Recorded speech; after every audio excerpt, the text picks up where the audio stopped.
ടോവിനോ ചേട്ടൻ മുന്നേ ഒരു ഇന്റർവ്യൂവിൽ പറഞ്ഞു കേട്ടു, ഭയങ്കര മാർക്കറ്റ് വാല്യൂ ഉള്ള സാറ്റലൈറ്റ് ആൻഡ് ഡിജിറ്റൽ റൈറ്റ്സ് ഉള്ള ഒരു വലിയ സാറിനെ വെച്ചിട്ട് ഒരു സിനിമ ചെയ്യാൻ പോകുന്നത്. അത് അദ്ദേഹത്തിന്റെ ഉറ്റ സുഹൃത്തായ ബേസിൽ ജോസഫ് ആയിരുന്നു. ഞാൻ വിളിച്ച അവനെ കുറിച്ച് തന്നെയാ പറയാൻ പോകുന്നത്.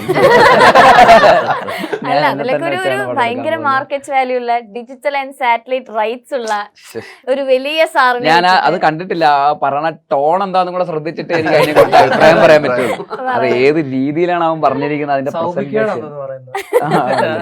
അത് വളരെ ജെന്യുവിൻ ആയിട്ടാണോ പറയുന്നത്, ഒരു വലിയ മാർക്കറ്റ് വാല്യൂ ഒക്കെ ഉള്ള പറയാം, എന്നിട്ട് വേണം അതിന്റെ മറുപടി. കാരണം അങ്ങനെ വരാൻ വഴിയുള്ളൂ. പക്ഷെ ഇത് കുറച്ച് നല്ല രീതിയിലാണ് പറഞ്ഞിട്ടുള്ളത്. ശരിക്കും ലൊക്കേഷനിൽ അങ്ങനെ കണ്ടിട്ടില്ല കേട്ടോ. തീരെ വാല്യൂ ഉണ്ടായിരുന്നില്ല. ലൊക്കേഷനിൽ അങ്ങനെ വലിയ കാര്യമായിട്ടൊന്നും മൈൻഡ് ചെയ്തിട്ടൊന്നുമില്ല.